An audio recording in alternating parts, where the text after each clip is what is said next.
दोस्तों, आज मैं सुनाने वाला हूँ बहुत ही डरावनी कहानी, जिसे सुनने के बाद आपके रोंगटे खड़े हो जाएंगे। चलो वीडियो स्टार्ट करते हैं। मेरा नाम सुशांत है और मैं बदलापुर, मुंबई में रहता हूँ। एक बार साल 1995 में जब मैं 13 साल का था, तब मेरा भूत से सामना हुआ था। उस दिन गोकुलाष्टमी भी थी। मैं सुबह ही अपने दोस्तों के साथ दही हांडी देखने के लिए शहर में चला गया और पूरे दिन शहर में ही घूमता रहा। मैंने और मेरे दोस्तों ने पूरे दिन मौज मस्ती की। जब रात के 8 बज गए थे, तब हमने अपने एक दोस्त के घर पर डिनर किया। पर मैं बहुत ही चिंतित हो गया था, क्योंकि मुझे वापस घर भी जाना था और रात भी हो चुकी थी। फिर मैंने जल्दी से खाना खाया और मैंने अपने दोस्त से कहा कि वह मुझे मेरे घर के आधे रास्ते तक छोड़ दे।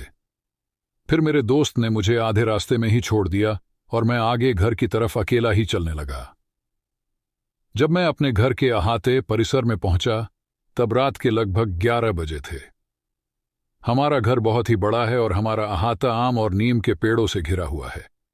जब मैं अपने अहाते के अंदर पहुंचा तो मैंने देखा कि सामने वाला दरवाजा बंद था, इसलिए मैं पिछले दरवाजे की तरफ चला गया और मैंने दरवाजा खटखटाया।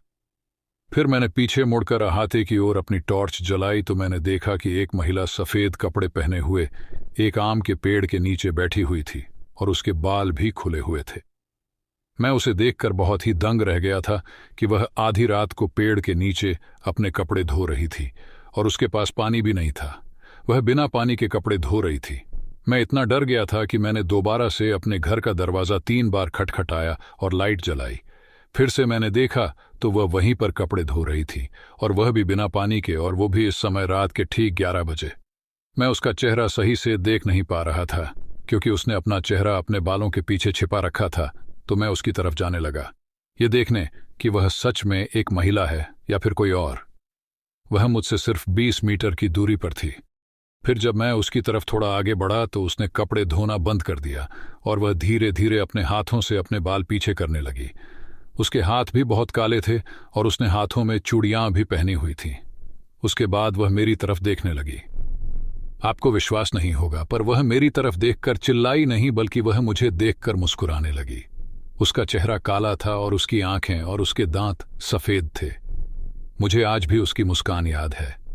मैं बस उसकी तरफ ही देख रहा था और फिर मैं भी उसे देखकर मुस्कुराने लगा। थोड़ी देर बाद उसने अपने बालों को अपने मुंह के आगे गिरा दिया और वह अपने कपड़े धोने लगी। अब मुझे एहसास हुआ कि वह कोई इंसान नहीं थी। फिर मैं धीरे धीरे पीछे की ओर जाने लगा। मैंने उसकी ओर अपनी पीठ नहीं की, क्योंकि मेरी माँ हमेशा मुझसे कहती थी, जब भी तुम्हें कभी भी कुछ ऐसा अजीब सा दिखे तो तुम उसकी तरफ कभी भी अपनी पीठ मत दिखाना, बस पीछे की ओर चलते रहना। मेरी माँ भी अपने बचपन से ही ऐसी कई चीजों का सामना कर चुकी। उसके बाद मैं पीछे की ओर चलता रहा, जब तक कि मैं सामने वाले दरवाजे पर नहीं पहुंच गया। फिर मैंने कई बार दरवाजा खटखटाया और आखिरकार मेरी बहन ने दरवाजा खोला और मैं जल्दी से घर के अंदर चला गया। उसके बाद मैंने अपनी बहन को बताया कि कुछ देर पहले मेरे साथ क्या हुआ था। वह मुझे देखकर हंसने लगी। फिर मेरी बहन ने पीछे का दरवाजा खोला और लाइट चालू की और देखा तो वहां पर कोई भी नहीं था, और सच में वहां पर कोई नहीं था। मैंने उसे बताया कि वहां पर अंधेरे में एक औरत सफेद कपड़े पहने हुए आम के पेड़ के नीचे बैठी हुई थी और बिना पानी के कपड़े धो रही थी। मेरी बहन मुझ पर हंसने लगी और मुझे सोने के लिए कहा। उस रात को मैं पूरी रात नहीं सो पाया था। अगले दिन मैंने मेरी माँ को सब कुछ बताया जो रात को मेरे साथ घटित हुआ था।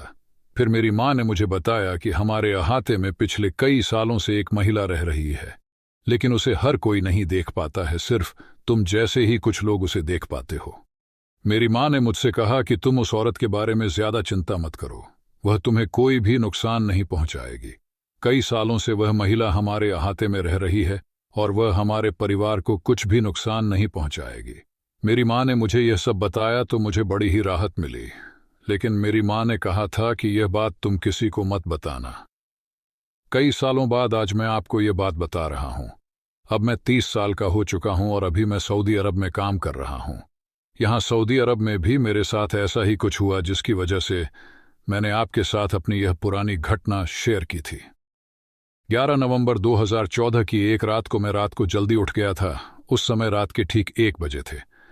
मैंने एक सिगरेट जलाई और मैं अपनी बालकनी में सिगरेट पीने के लिए चला गया।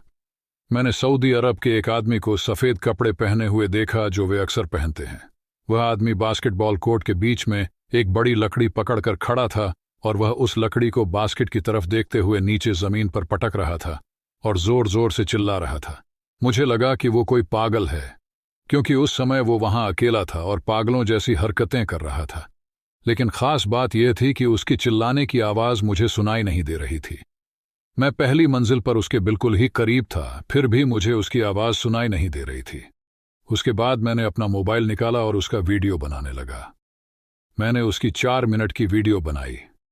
फिर मैंने वह वीडियो बनाना बंद किया तो मैंने देखा कि वो वहां पर नहीं था।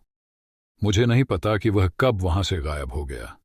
उसके बाद मैं अपने कमरे के अंदर चला गया और मैंने वह वीडियो चलाई तो मैं बहुत ही हैरान हो गया। मैंने देखा कि उस वीडियो के अंदर कुछ भी नहीं था, सिर्फ बास्केटबॉल कोर्ट था और कुछ भी नहीं। फिर मुझे एहसास हुआ कि कई वर्षों बाद यह दूसरी बार है जब मैं ऐसी अजीब सी स्थिति का सामना कर रहा हूं। सो आई होप गाइस आपको यह हॉरर स्टोरी अच्छी लगी होगी।